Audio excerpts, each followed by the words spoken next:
What if the person you trusted most with your child wasn't even family, yet loved them more than anyone else ever had? In the middle of a courtroom battle where money, power, and pride collide, one woman must choose between protecting herself or risking everything for a little girl's future. Secrets will be exposed, loyalties tested, and love redefined.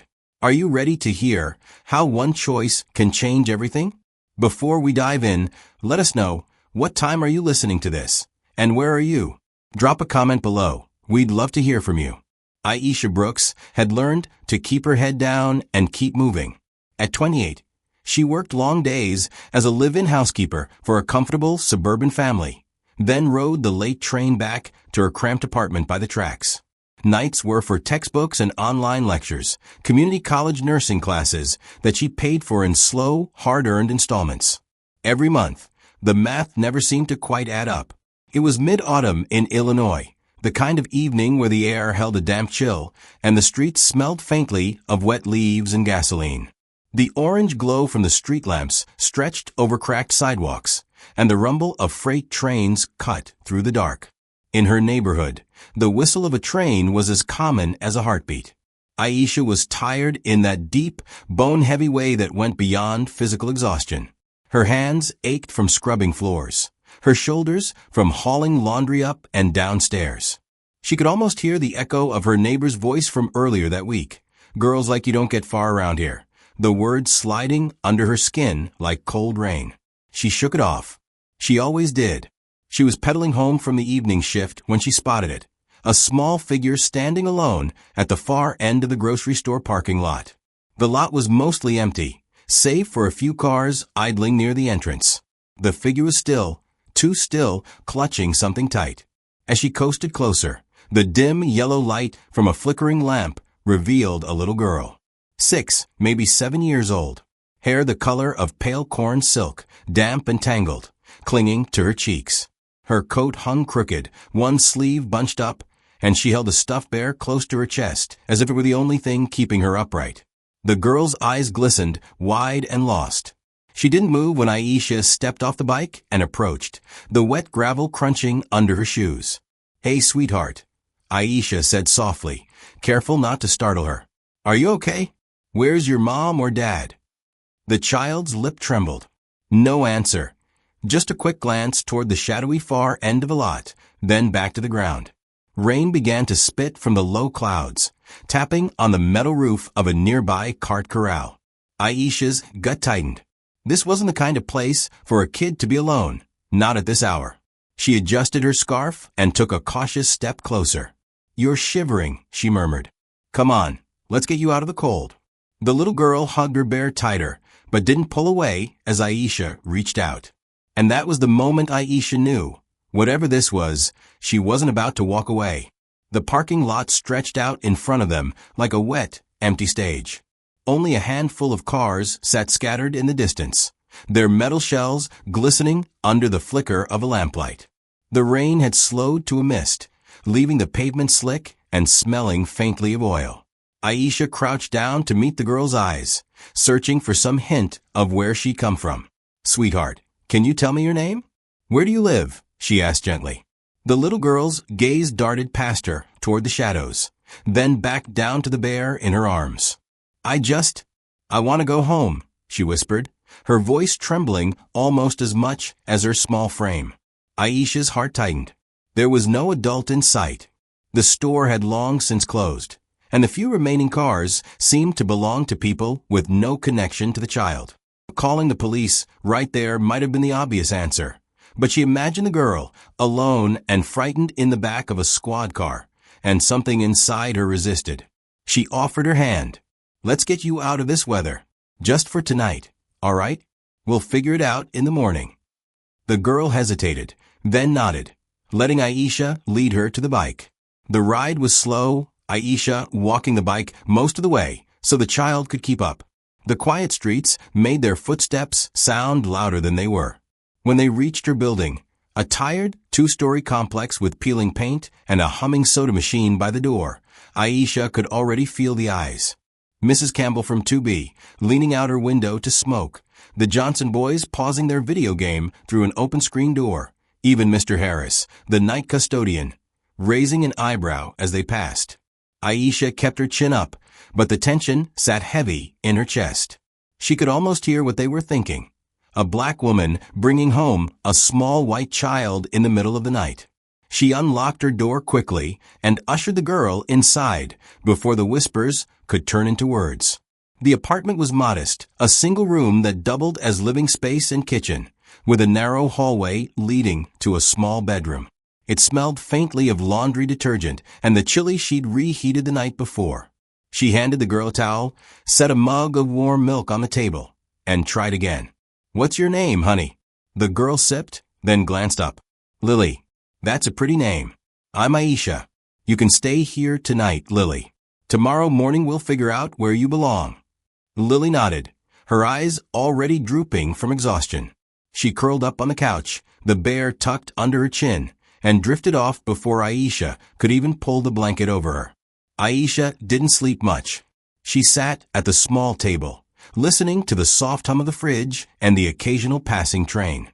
Her mind spun with questions. Who was this child? Why was she alone? Would someone be pounding on her door by sunrise? By morning, the sky was pale and streaked with thin clouds. Aisha made toast and scrambled eggs, hoping the smell might coax Lily into starting the day with something warm. As the girl ate quietly, Aisha flipped on the small TV in the corner to catch the morning news, mostly for the weather report before she called the police. The broadcast cut to a breaking news banner, the anchor's tone urgent. Authorities are searching for 6-year-old Lily Callahan, daughter of media magnate David Callahan. The child was last seen yesterday evening outside her father's estate. Police believe she may have been abducted. A photograph filled the screen, Lily smiling in a summer dress, a cleaner, brighter version of the child now sitting at Aisha's table. Aisha's hand froze on the coffee mug, the words caught in her throat. She turned slowly to look at Lily, who sat chewing her toast with small, deliberate bites. The girl didn't meet her eyes. In that instant, Aisha understood. This wasn't just a lost child. This was a storm about to break. By late morning, the question had rooted itself so firmly in Aisha's mind that it colored everything she did. Should she pick up the phone and call the police right now, or wait until she could be certain about what this little girl needed? One path was clean and straightforward.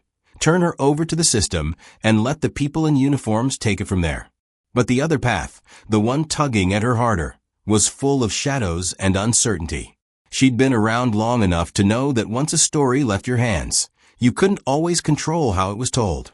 And she had no doubt that if she made the wrong move, she'd be painted in the worst possible light. She sat in the armchair across from the couch, her knees pulled close, watching Lily quietly trace patterns on the paw of her stuffed bear. The little girl hadn't spoken much since breakfast. Her head was bent, hair falling forward. Her small shoulders rounded inward as if to take up less space.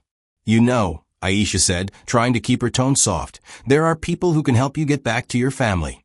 But I want to make sure you're okay first." The girl lifted her eyes for a moment, then dropped them again, as if the thought of answering was too heavy. She just hugged the bear a little tighter. The television was still on in the background, muted most of the morning. Aisha had kept it running out of habit. Something about the quiet hum made her apartment feel less lonely. Now, the news anchor's voice shifted to a sharper tone, and a red breaking news banner slid across the screen. She reached for the remote and turned up the volume. Authorities have confirmed the missing child as 6-year-old Lily Callahan, daughter of prominent media tycoon David Callahan. The girl currently resides with her father following her parents' divorce 2 years ago. She was last seen at the Callahan estate late yesterday evening. The search is ongoing, and officials are asking anyone with information to come forward immediately. The image that filled the screen made Aisha's breath catch. A sprawling stone-front mansion behind tall wrought iron gates, surrounded by manicured lawns and a driveway big enough to host a parade. It looked like something from a glossy magazine spread. She glanced around her own space. The second-hand couch, the peeling paint on the baseboards, the sound of the old fridge humming against the kitchen wall. The contrast was almost absurd. Lily shifted beside her, pulling her knees up and tucking her feet under the blanket. The girl's eyes were fixed on the television, but her expression was unreadable. A knock rattled the doorframe. Aisha opened it to find Janice from down the hall, her neighbor, with silver hair tucked into a knitted scarf, the faint scent of menthol ointment following her in. Janice had a way of entering a room like she'd been invited hours ago. "I saw the news," Janice said in a low voice, her eyes flicking toward Lily. "Don't rush to hand her over just yet. Let her tell you her story first." Aisha frowned. "She's missing. That means people are worried. Her family. We'll get her back soon enough," Janice interrupted, closing the door behind her. "But the right people need to hear what she's got to say. Sometimes when the wrong ones step in too fast, the truth gets buried." When Janice left, Aisha sat down on the couch, closer this time. "Lily, do you want to tell me why you were out there last night?" The little girl stared down at her bear, smoothing its worn fur with her palm. Her voice was small but steady. "At Daddy's house, it's always quiet. Not the nice kind of quiet. The kind where no one talks to you unless they have to. The housekeeper tells me to stay in my room. The nanny says she's too busy to play. Daddy, he's always on the phone or in meetings. Sometimes he comes to see me for a few minutes, but..." She trailed off. "But what?" Aisha prompted gently. "Sometimes he's mad. I didn't do anything wrong, but he thought I broke something. He took my bear away. My mom gave it to me before she had to go. I just wanted it back."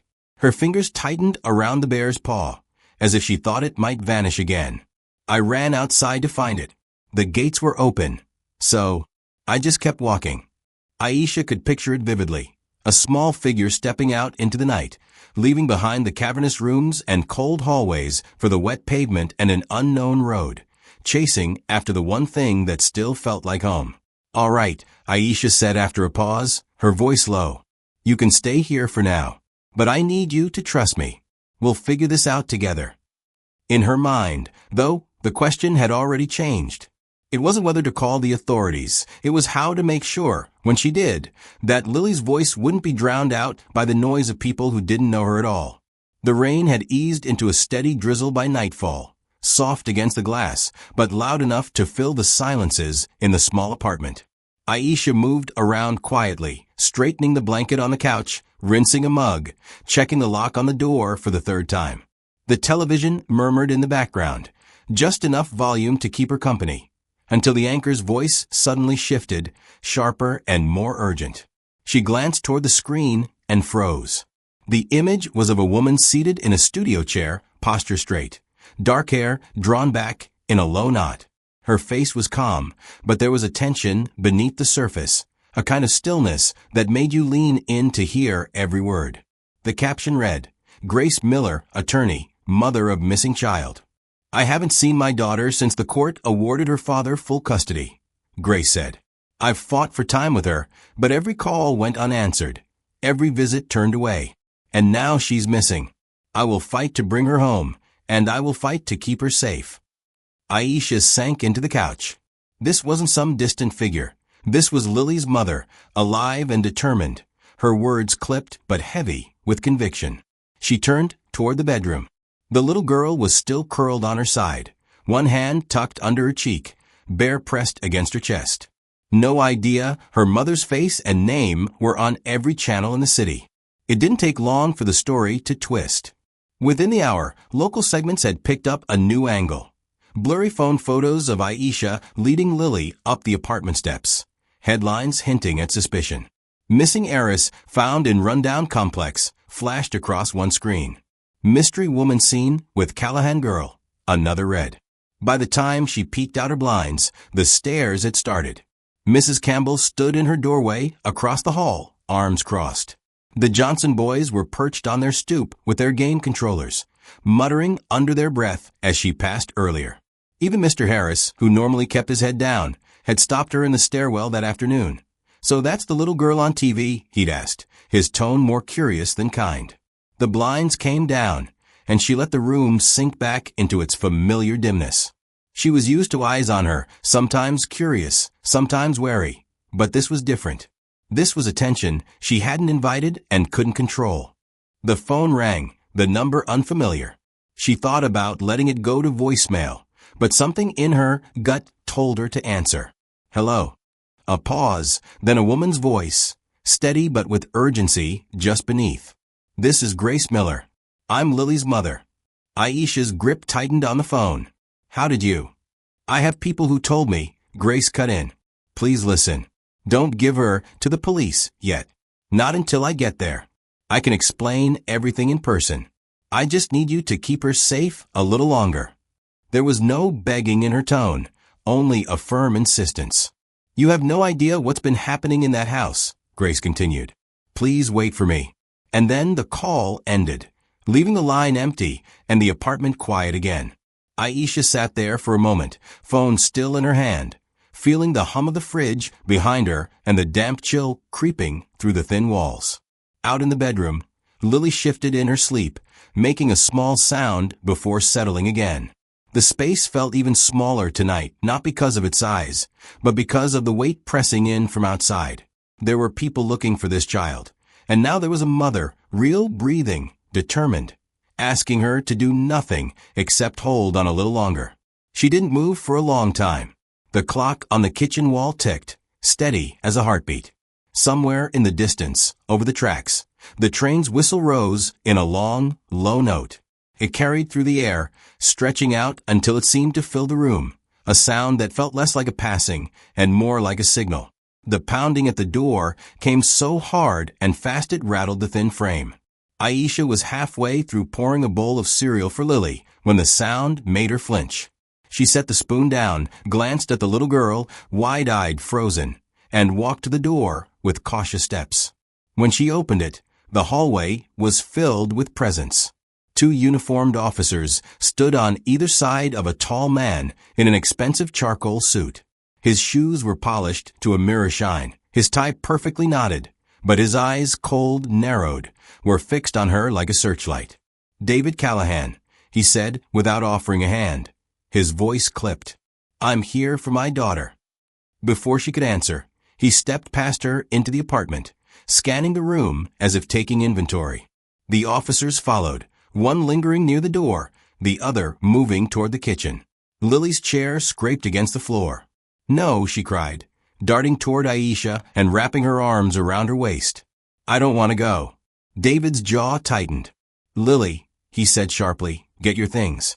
We're leaving. She's scared, Aisha said, forcing herself to keep her tone even. At least let me. I know what you're doing, he cut in, his gaze dropping to her in a way that made the space between them feel colder. I've dealt with people like you before. You see an opportunity and you take it. Her cheeks flushed, a mix of anger and disbelief. An opportunity? She was standing alone in a parking lot in the rain. I brought her somewhere safe. He gave a humorless laugh. Safe. Right. He turned to the officers. We're done here. Take her. One officer stepped forward, gently pulling Lily away. The girl's grip on Aisha's shirt tightened until the fabric stretched, her small voice breaking into sobs. Aisha, don't let them. Sir, we do need to take statements, one of the officers said to David, his tone measured. Procedure. Fine. Do it quickly, David said, straightening his cuffs.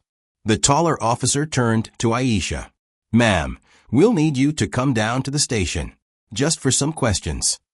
His partner was already jotting down notes, glancing at her kitchen table, the open textbook, the half-filled cereal bowl.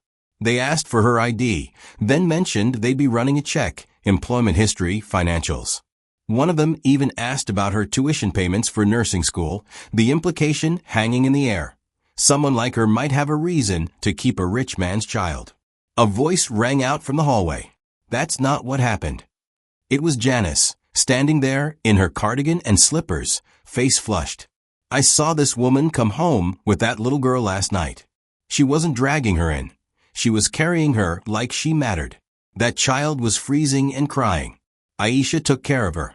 A few more neighbors had gathered behind her, phones held high, recording. Murmurs spread. She's the one from the news, someone whispered. The lady who found her. The officer glanced toward the onlookers, his expression stiffening. Ma'am, please step back. I will not, Janice shot back. If you're going to paint her like a criminal, you should know she's the only reason that girl didn't spend the night alone out there. The air felt thick, like everyone was holding their breath. Aisha's pulse thudded in her ears.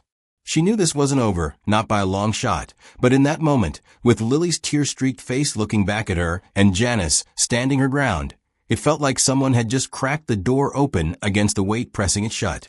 By the time Aisha stepped out of the police station, her name was already tangled up in a story she had no control over. The lobby TV had been running the same headlines on a loop. Billionaire's daughter found with domestic worker Callahan abduction. Woman questioned.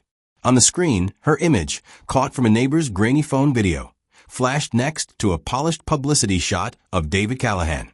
The contrast between them was deliberate, and it made her stomach knot.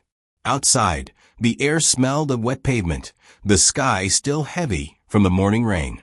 She adjusted her coat and started walking, her mind replaying the interview in the sterile station room. The questions had been polite on the surface, but barbed underneath. Why didn't you call 911 immediately? Why bring her home instead of straight to the authorities? How do you afford tuition on a housekeeper's salary? That last one stung the most. They didn't need to say the rest out loud. Poor woman, rich man's daughter, convenient coincidence. She pictured David now, in some high-rise office with a view of a river, dictating the version of events he wanted out in the world. He had lawyers, a PR team, and the kind of influence that could turn suspicion into certainty with a single phone call. She had none of that. Just her word. And in cases like this, that wasn't much. The city around her seemed to notice. As she walked past the bus stop, a man leaning against the shelter stared openly. Another woman, scrolling on her phone, glanced up, then quickly looked away. She wasn't sure if they recognized her from the news or were simply curious. But either way, she felt exposed. By the time she reached the train station, the crowd had thinned for the midday lull. The smell of coffee drifted from the kiosk by the entrance. She was fishing for a couple of dollars in her pocket when her phone rang. Unknown number. She hesitated, thumb hovering over the screen, then answered. Hello. Aisha Brooks. The voice was unmistakably female, steady, articulate, with a firmness that came from years of speaking in courtrooms. Yes. This is Grace Miller. We spoke briefly before, the woman said. I've just filed a petition to regain custody of my daughter, and I'm going to need your help. Aisha stopped mid-step. Help how? As a witness, Grace said plainly. David will use every connection he has to bury the truth. Your account could prevent that. I want you to testify about how you found her, and about what Lily told you. Without you, it's my word against his, and in this world, his will carry more weight unless we fight it. The hum of the station faded. Aisha could hear her own heartbeat. I'm not asking for nothing in return, Grace went on. If you stand with me, I'll see to it that your nursing program is paid for, tuition, books, everything, until you graduate. No strings beyond telling the truth. It was tempting. Not just the offer, though that would lift a burden she'd been carrying for years, but the thought of making sure Lily's voice was heard. Still, she knew what came with it. Courtrooms, cross-examinations, her face plastered on news feeds again. I'm not sure she began, but Grace cut in gently. Think about it. Think about what staying silent will mean. Not for me, for Lily. I'll call you again soon. The call ended before Aisha could respond. She lowered the phone slowly, the screen now black, her reflection faint in the glass. She walked out onto the platform, the cool air cutting across her cheeks. Down the tracks, the rails glinted under the station lights. She could see two futures as clearly as the steel line stretching ahead. One path was quiet. Keep her head down, let the headlines fade, focus on herself. The other was loud, unpredictable, full of scrutiny, but it could mean standing between Lily and the kind of life she'd run away from in the first place. Somewhere beyond the curve of the tracks, a train horn blew, a long, low sound that seemed to fill the empty space around her. She stood still, phone in hand, knowing that once she chose her direction, there would be no turning back. It was late afternoon, the kind of hour when the light starts to thin and the walls of the apartment feel closer. Lily sat at the small kitchen table, her legs swinging above the floor, holding her bear like it was something fragile. Aisha was rinsing plates when the girl's voice broke the quiet. "I heard my dad say something once," Lily said, almost like she wasn't sure if she should. Aisha set the dish in the rack and turned off the water. "What did you hear, sweetheart?" Lily kept her gaze on the bear, stroking its worn fur. "He was talking to a man. I think it was a lawyer. He said the only reason I'm with him is to make my mom upset. He called me her weakness." The words landed like a stone in Aisha's chest. She leaned against the counter, fighting the urge to react too sharply. "That's not your fault, Lily. Not one bit." But after she sent Lily off to her room with a storybook, the echo of those words stayed with her. She'd heard plenty of stories in her life about parents hurting each other through their children, but hearing it from Lily's own lips, knowing the little girl had carried it around in silence, that was different. It wasn't just neglect anymore, it was cruelty. A deliberate use of custody as a weapon. And the image of David, saying those things in a polished office or over a glass of something expensive, made her stomach turn. That night, her phone buzzed with an email notification. It was from Grace, short and to the point. "Read these." Attached were scanned copies of old court filings. Aisha sat at the table long after the apartment went quiet, the only light coming from the overhead bulb and the glow of her laptop. She skimmed through motions, financial disclosures, transcripts of hearings she'd never known existed. One section stopped her cold. A deposition note where David had threatened to withhold visitation unless Grace agreed to certain financial terms. It wasn't outright in legal language, but the intent was obvious. Lily's time with her mother had been treated like a bargaining chip, something to trade for leverage. Aisha pushed the laptop back and rubbed her temples. The room smelled faintly of dish soap and the cooling chili she'd reheated for dinner, but her mind was far away, back to nights in her own childhood when no one was there to stand up for her. Her mother had worked double shifts, had done her best, but when people decided who Aisha was or what she deserved, there was never anyone to challenge it. And here was Lily, small and soft-spoken, but braver than most kids her age, trusting her with something she hadn't even told her mother yet. Grace wasn't just another parent in a messy divorce. She was fighting for her child's safety. Aisha thought about the way Grace's voice had sounded over the phone, urgent but measured, like she knew exactly how much time she had to win Aisha over. She wasn't asking for favors. She was asking for the truth to be heard. It dawned on her that this wasn't just a dispute between two wealthy exes. It was about whether Lily would grow up learning that love could be used like a leash, or whether someone would step in and cut it loose.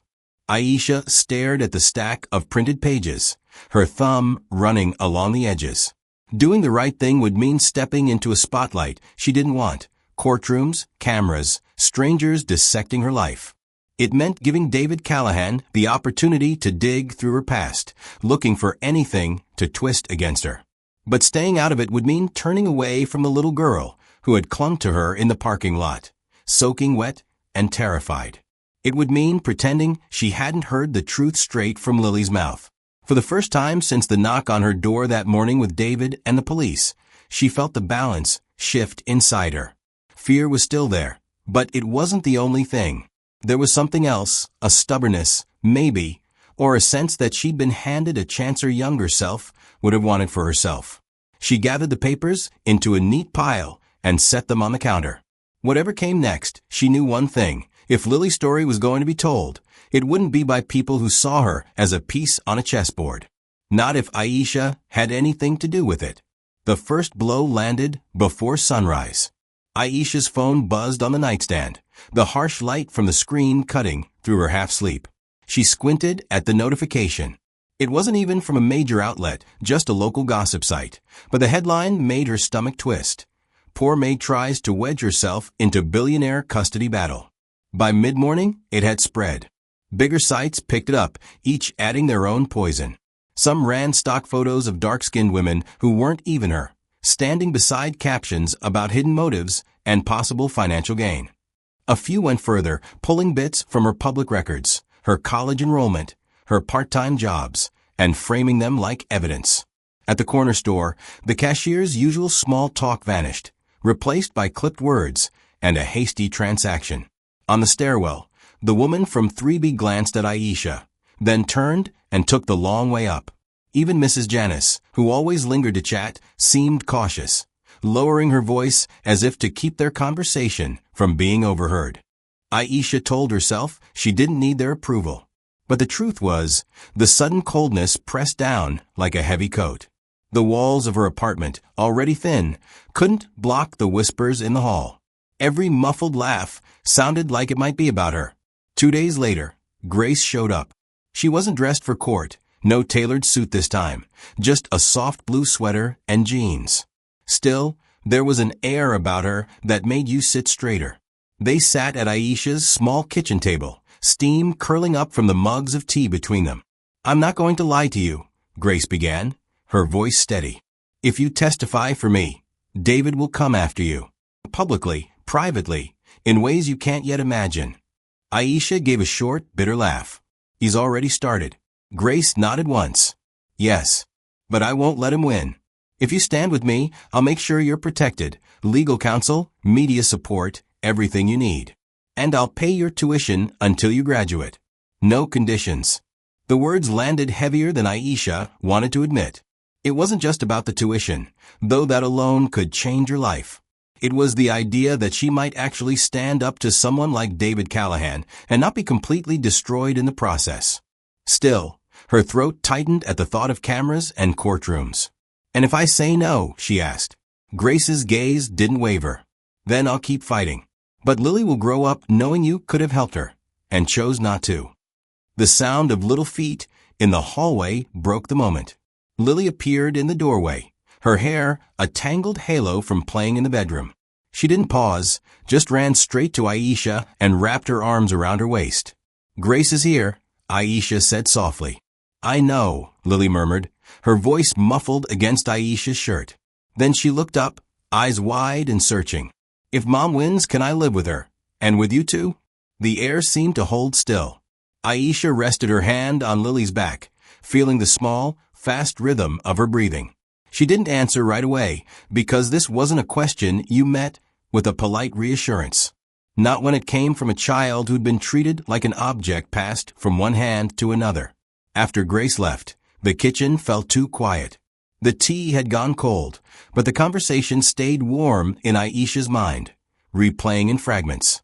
She didn't know yet what she would do, but she knew the choice was no longer abstract. That night, she stood outside the train station. The neon sign above the platform flickered. On, off, on, throwing uneven light across the wet pavement. Beyond the tracks, the city glowed like a stage set for something she wasn't sure she was ready to walk into. She could hear the low growl of an approaching train, the metallic rhythm echoing in the cold air. Somewhere in those streets ahead, lawyers were drafting strategies, reporters were sharpening their narratives, and a courtroom was being readied for a fight that could change a little girl's life. Her hand tightened around the strap of her bag. She could keep her head down, slip back into anonymity, and protect herself. Or she could step across that line and choose the harder path, the one that meant risking everything, but maybe, just maybe, saving Lily from a childhood like the one she herself had endured. The sign flickered again, and in that uneven glow, she felt the answer rising inside her. The train's headlights cut through the darkness, and she knew, ready or not, she was about to step forward. The air in the courthouse felt too thick, as if the room itself knew it was about to witness something brutal. Aisha stood just inside the double doors, her palms damp despite the cool air conditioning. The corridor outside had been chaos, journalists calling her name, microphones thrust forward, cameras clicking so fast the flashes seemed like a strobe light. She'd kept her eyes on the floor, her steps small but deliberate, repeating in her head, "Don't trip. Don't freeze." Inside, the space opened up into rows of polished benches, a raised judge's bench at the far end, and the quiet hum of legal preparation. She could feel dozens of eyes following her as she walked to the seat Grace had reserved for her. Every movement felt magnified, sitting down, smoothing her skirt, clasping her hands to keep them from trembling. She tried not to look toward David, but it was impossible not to sense him there. When her gaze finally drifted, she saw him at the defense table, perfectly composed in a dark gray suit, his cufflinks catching the light. He looked like the image of calm authority, chin up, eye steady, the kind of man who could sell a lie without raising his voice. It made her skin crawl. The judge entered, and the shuffle of people rising and sitting again snapped her out of her thoughts.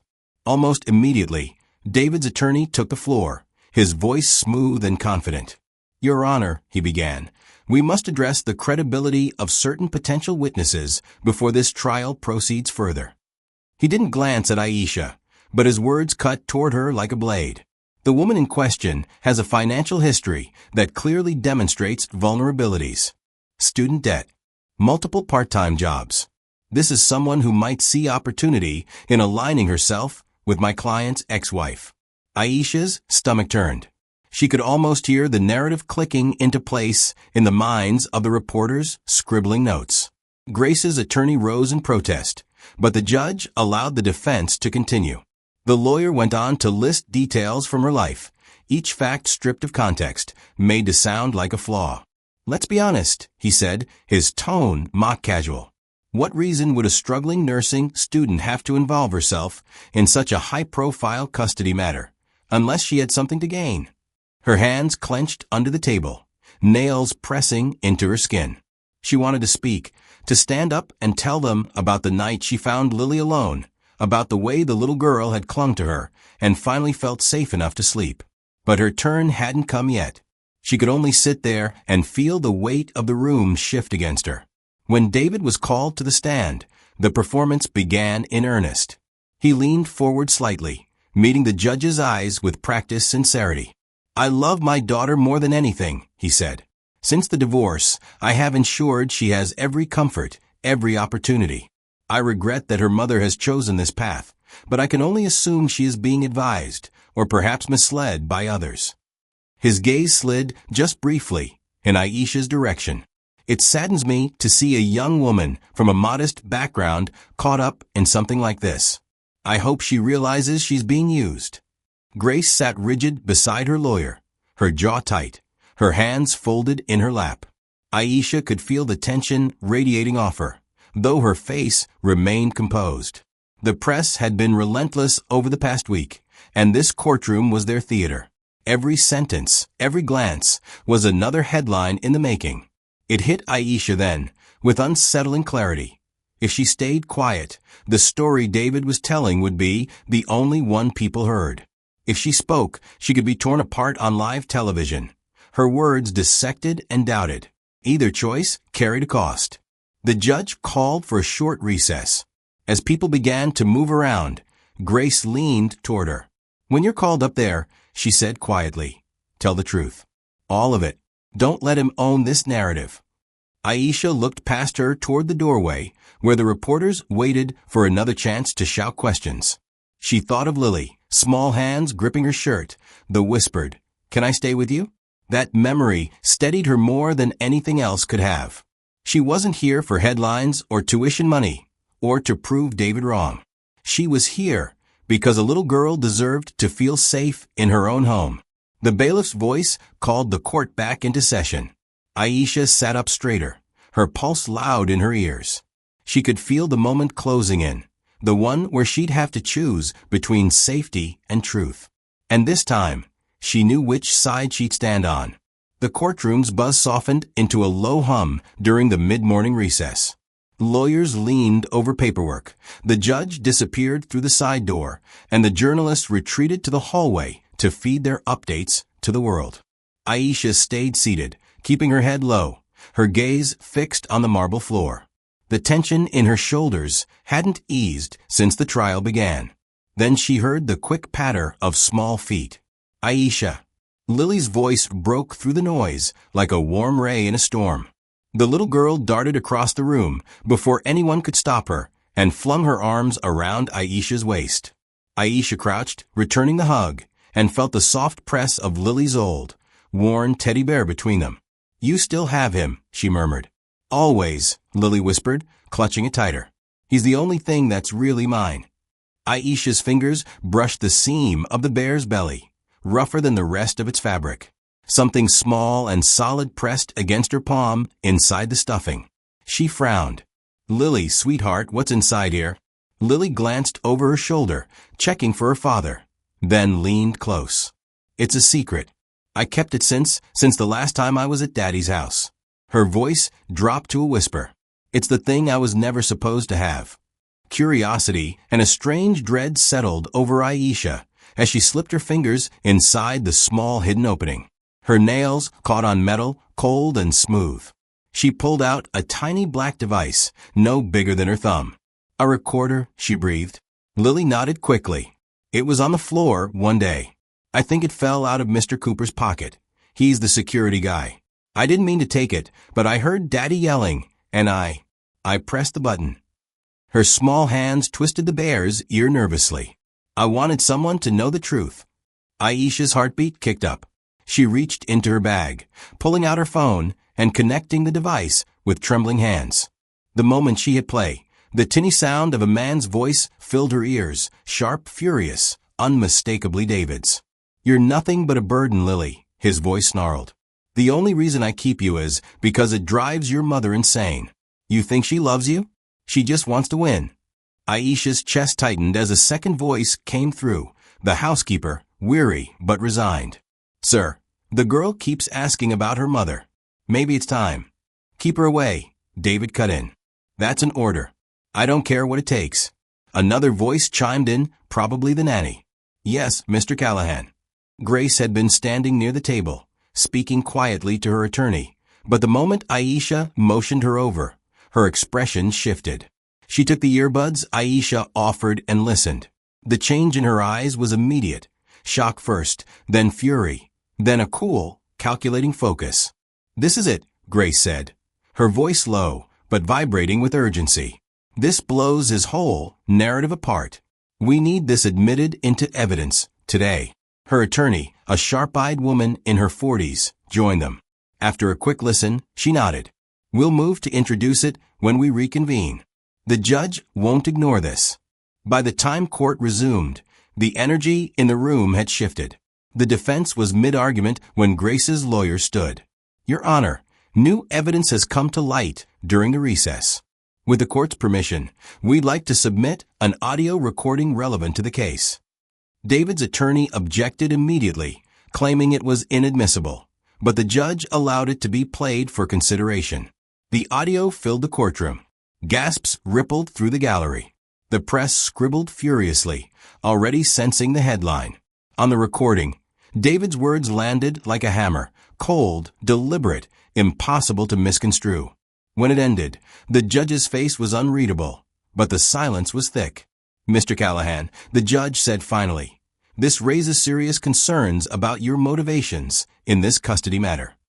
David's mask cracked. He leaned toward his attorney, hissing something through clenched teeth.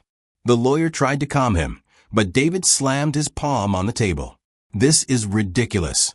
She planted that. His voice rose, ragged with anger, carrying across the room. The cameras caught it all. Reporters surged forward the moment the judge called another recess. Flashes exploded.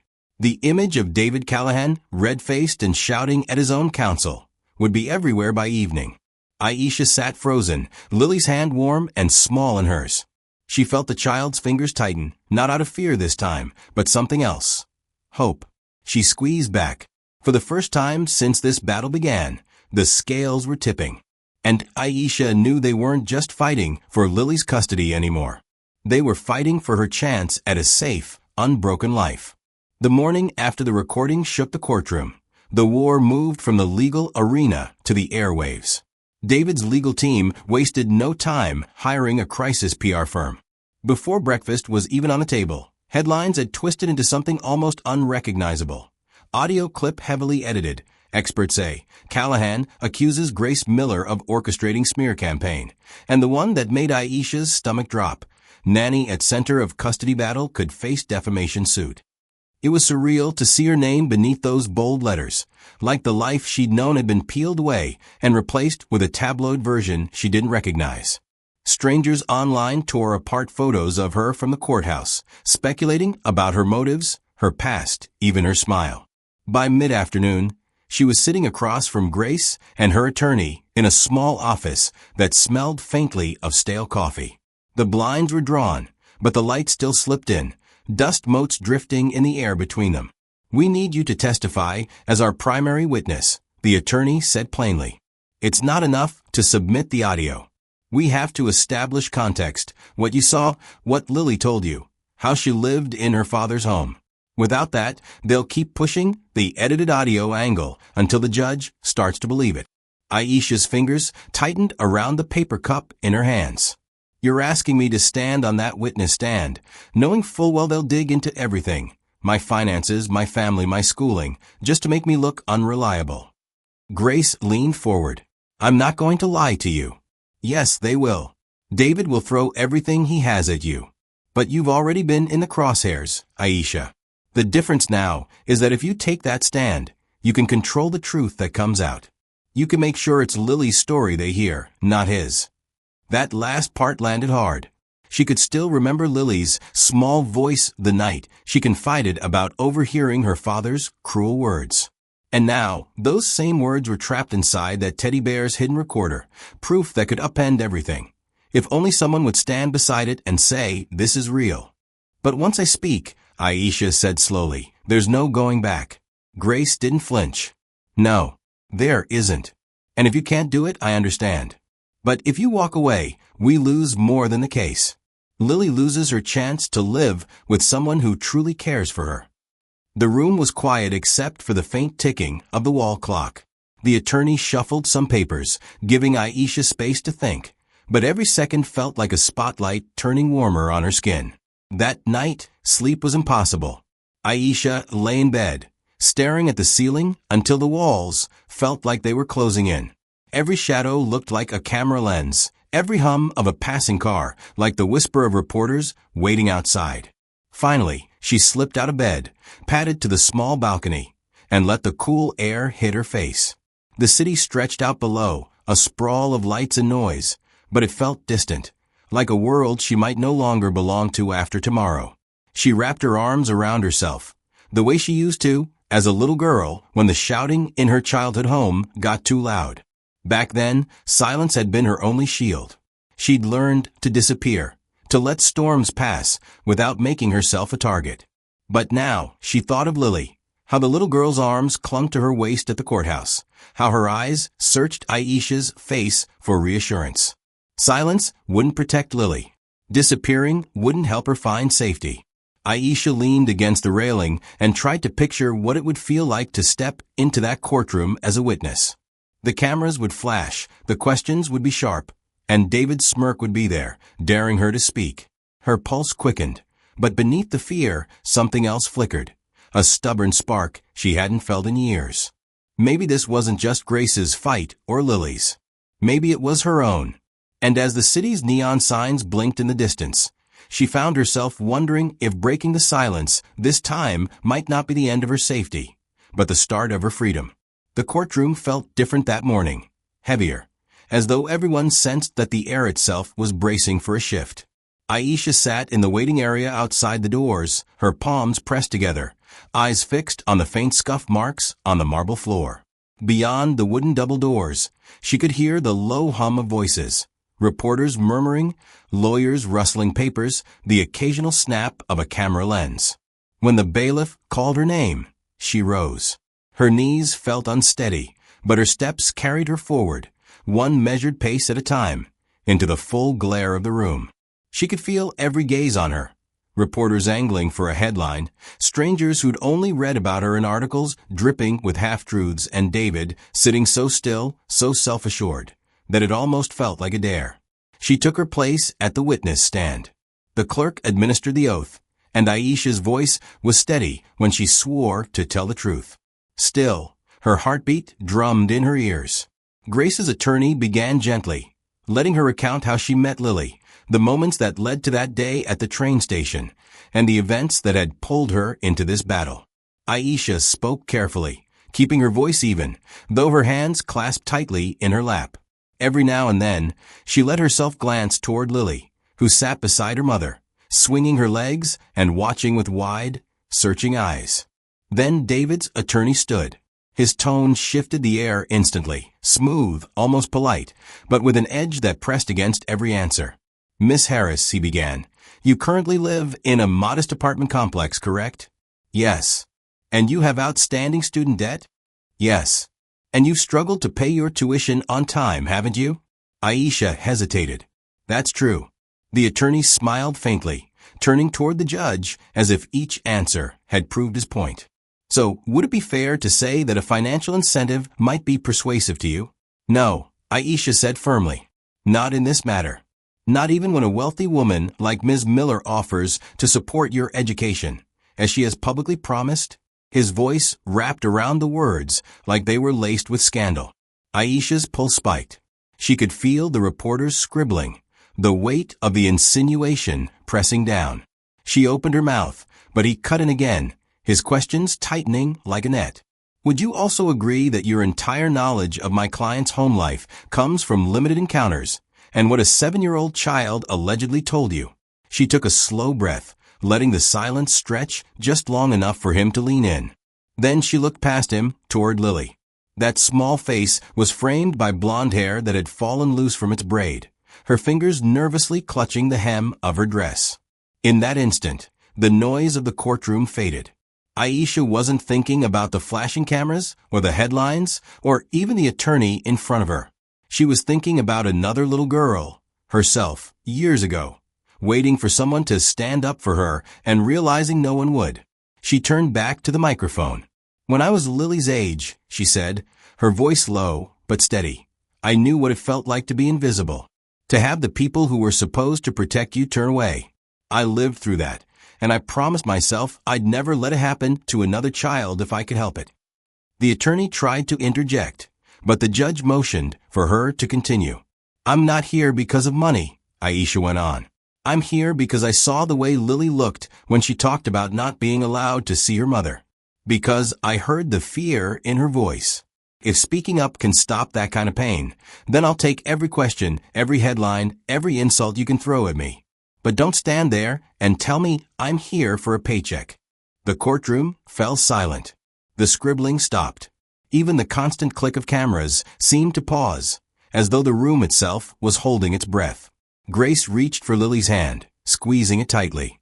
Across the aisle, David shifted in his seat, his gaze darting away from Aisha's for the first time. When the judge finally cleared his throat and signaled for the next question, the spell broke, but the moment lingered, an unspoken truth hanging in the space between them all. The last day of the trial carried a weight that even the thick air conditioning couldn't lighten. From the moment Aisha stepped into the courtroom, it was clear the tension had spread to everyone. The lawyers' clipped tones, the restless shifting in the gallery, the way the reporters' pens hovered in midair, eager for anything worth printing. She sat beside Grace, hands resting on the polished table, fingertips brushing the smooth wood grain like it could ground her. Across the room, David looked exactly as he had every other day. Immaculate suit, perfectly combed hair, expression set in that mask of calm superiority. It was the kind of calm that wasn't peaceful at all, but calculated, like a man who believed the ending was already written in his favor. Then Grace's lawyer rose and made the request that tightened the air in the room, to have Aisha address David directly. The judge's gaze shifted between them, weighing the moment, before he gave a single nod. "Proceed." Aisha's legs felt heavier than they should, but she forced them forward, each step deliberate until she stood a few feet from David. The nearness made the room feel smaller, the distance between their lives sharper. David leaned back in his chair, tilting his head with a half-smirk. "You do realize," he said, his voice carrying just enough for everyone to hear, "you're nothing more than an outsider here. You don't understand what it takes to raise a child in my world. In my world, love alone is a luxury. You have to prepare them for power, for influence, for survival." Her heart thudded hard, but her voice stayed steady. "And in my world," she replied, "all the power and influence you can buy won't keep a child from feeling alone. No mansion, no private school, no trust fund can replace being there, really being there. Children don't remember how expensive their toys were. They remember who showed up when they needed someone. The smirk faltered just for a second. She drew a sheet of paper from a folder in her hands and read aloud, her tone deliberate. She's just a pawn. As long as I have her, Grace will never get what she wants. She looked up. That's what you said, isn't it? David's posture stiffened. That so-called recording is manipulated. It's your voice, Aisha said, her words cutting cleanly through his. You said it more than once. You talked about Lily like she was leverage in a business deal. That's not love. That's cruelty. His jaw tightened, eyes narrowing. You think you know what's best for her? You. His voice climbed a notch. You have no idea what. The judge's gavel struck once, but the mask was already cracking. David's carefully built composure had slipped, and every pair of eyes in the courtroom saw it. Reporters' pens scratched furiously. The quiet whir of a camera lens adjusting sounded louder than it should have. And then, before anyone else could speak, Lily's small voice rose into the air. I want to be with Mom, she said, stepping out from her seat beside Grace. Her voice was soft but clear, the kind of truth that didn't need to be shouted. She walked toward Aisha, her shoes tapping lightly against the floor, and wrapped her arms around her waist. And with her, the entire room seemed to hold its breath. Even the bailiff, who had been scanning the crowd for any sign of disruption, went still. Aisha froze for a second, stunned, before instinct took over. She bent slightly, resting her hands on Lily's back, feeling the tiny tremor in the girl's body. The warmth of her cheek against Aisha's side was a reminder, raw and undeniable, of every quiet moment they'd shared away from all this noise. When she looked up, the judge was watching them with an expression she couldn't read, but it wasn't indifferent. Grace's hand covered her mouth, eyes glassy with tears she didn't try to hide. David was staring at the floor, avoiding everyone's gaze, as if Lily's words had struck somewhere even he hadn't prepared for. In that suspended silence, Aisha knew something had shifted. This wasn't just about arguments and evidence anymore. The person at the very center of it, the one they were all supposedly fighting for, had spoken for herself. And no amount of wealth, strategy, or media spin could take that away. The courtroom felt smaller than it had on any other day, though the number of people packed into the benches hadn't changed. It was the weight of waiting, that breathless pause before a life-altering sentence, that made the air heavy. Aisha sat between Grace and her attorney, her palms pressed flat against her knees to keep from fidgeting. Across the aisle, David's posture was rigid, his jaw tight enough to look painful. The judge's voice was calm, measured. Before I deliver my decision, I have one final question for Ms. Thomas. His gaze landed on Aisha, steady but not unkind. Given the testimony you've provided, do you wish to petition for joint custody? The room seemed to lean in. Even Grace glanced toward her, the faintest flicker of surprise crossing her face. Aisha's throat tightened. This was the moment she could ask, could legally bind herself to Lily's life in a way no one could undo. But that wasn't why she had stepped into this storm. She shook her head slowly. No, Your Honor. I'm not here to take Lily away from her mother or father. My only goal was to make sure she's in a place where she feels safe, loved, and free to grow without fear. Her voice steadied as she went on. That place is with her mother. There was a beat of silence before the judge nodded. Understood. The gavel's strike was soft compared to the words that followed. The court grants full custody of Lily Whitmore to her mother, Grace Miller. The father, David Whitmore, will be subject to a no-contact order until he has completed a full course of family counseling and is deemed fit for supervised visitation. This decision is effective immediately. Gasps and murmurs rippled through the gallery. Reporters scribbled frantically, camera shutters clicking in bursts. Aisha let out a breath she hadn't realized she'd been holding, the release making her shoulders feel suddenly light. Grace's hand found hers under the table and squeezed, a silent thank you that spoke louder than any public statement could. David didn't look at them. His gaze was fixed somewhere beyond the judge's bench, his expression unreadable. The tightness in his jaw had loosened, but not in surrender. It was the stillness of a man recalculating his next move. As they rose to leave, The hallway outside erupted with the chaos of the press. Questions were hurled like stones. Ms. Miller, what's your next step? Aisha, do you regret testifying? Mr. Whitmore, will you appeal? Grace ignored them, focusing on keeping Lily close to her side. And then it happened. The moment the photographers would fight to publish first.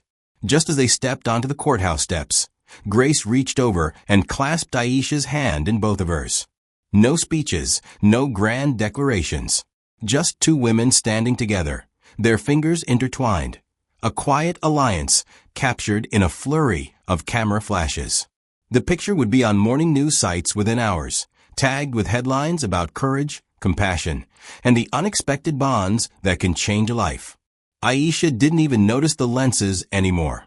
Her focus was on Lily, who stood between them, clutching her stuffed bear like a talisman. In the back seat of the car that whisked them away from the crowd, the adrenaline finally began to ebb. Grace turned to her, her voice low enough that Lily, humming to herself in the middle seat, wouldn't catch it. I told you before, and I meant it.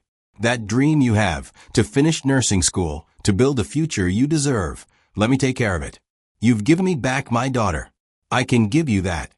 Aisha met her gaze, the weight of the offer settling deep inside. It wasn't just about money or opportunity. It was about trust, about believing that the choice she'd made had led to something more than survival. Outside, the city blurred past, but for the first time in months, the road ahead didn't feel like an escape route. It felt like a beginning. The weeks following the verdict unfolded, with a strange mix of relief and restlessness for Aisha.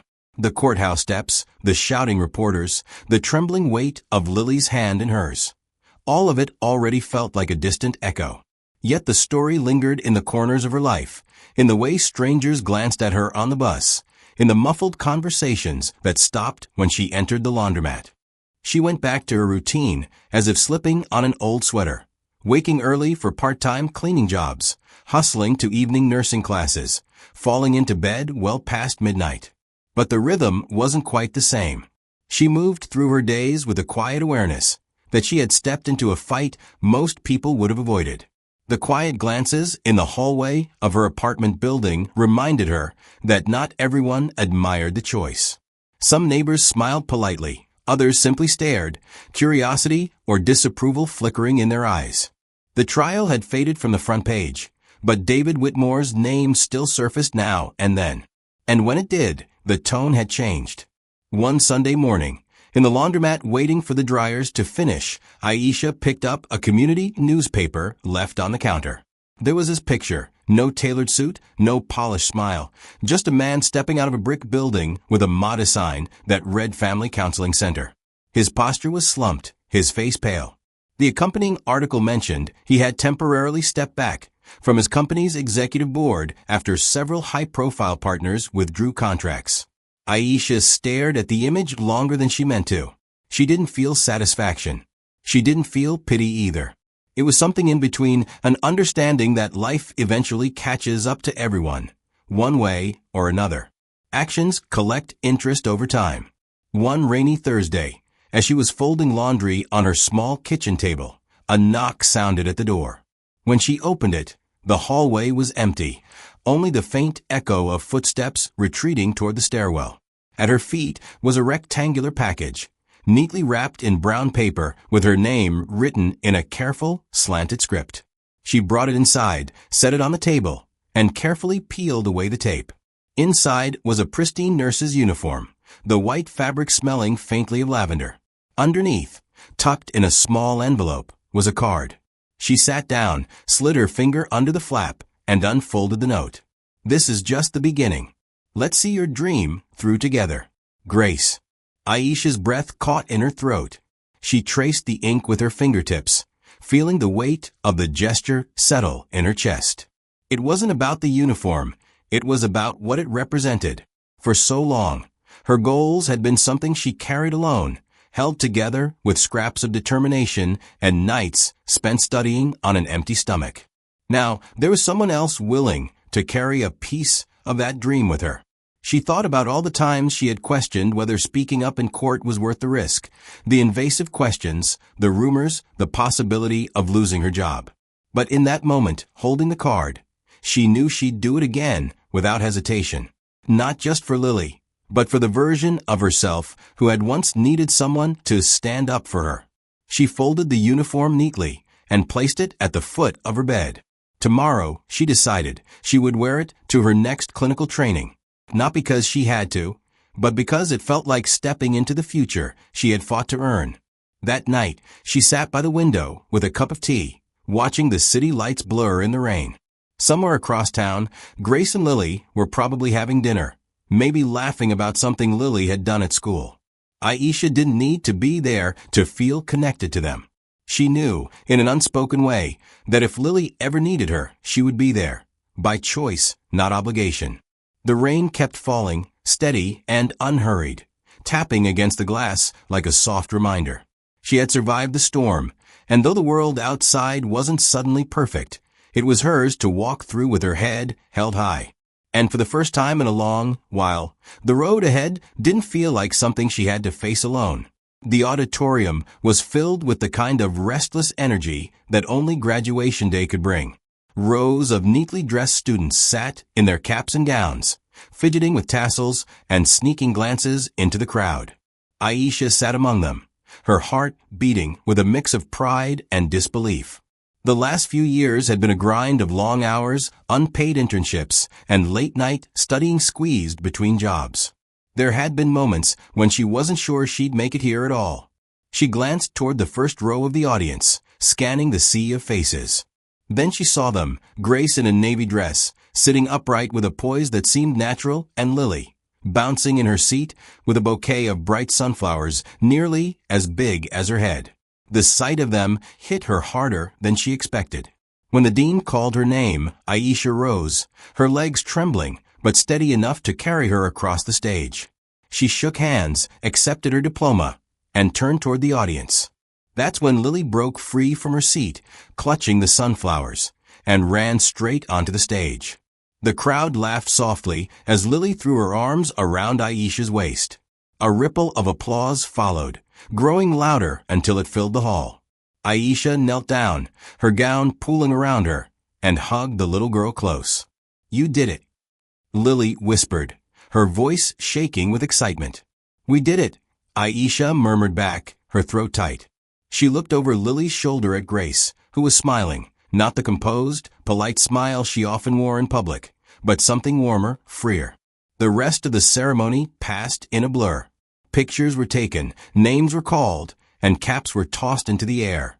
But for Aisha, the moment that mattered most had already happened. Later, outside the hall, they stood together on the steps as people milled around them. Graduates greeting relatives, friends taking group selfies, professors shaking hands. Grace handed Aisha the bouquet, her voice low so only Aisha could hear. "I thought sunflowers might suit you," Grace said. Strong, bright, and always finding the light. Aisha smiled, brushing her thumb over the petals. "You didn't have to." "I wanted to," Grace interrupted gently. "You've done more for us than I can ever repay." Aisha shook her head. It wasn't about repayment. Grace held her gaze for a moment, then nodded as if she understood something unspoken. They started walking, Lily skipping between them, her small hands clasped in each of theirs. The late afternoon sun spilled across the pavement, casting long shadows ahead of them. Aisha's voice came softly, almost as if she were speaking to herself, though both Grace and Lily could hear. "Family isn't always the one you're born into. Sometimes it's the people who choose to stay, even when they don't have to." Grace's grip on her hand tightened slightly. Lily looked up, beaming, and gave Aisha's fingers a quick squeeze. As they stepped off the curb and into the golden light, Aisha felt something settle inside her, a sense of belonging she had once thought was reserved for other people. The road ahead was still uncertain, but she wasn't walking it alone anymore. And in that quiet certainty, under the glow of the fading day, they moved forward together. In the end, this wasn't just a story about a courtroom battle or a custody fight. It was about the quiet, stubborn power of choosing to love, even when you don't have to. It reminds us that family isn't always bound by blood, but by the courage to stand by each other when it matters most. So what about you? Who in your life has chosen to stay, even when walking away would have been easier? Share your thoughts in the comments, and don't forget to subscribe so you won't miss the next story waiting to be told.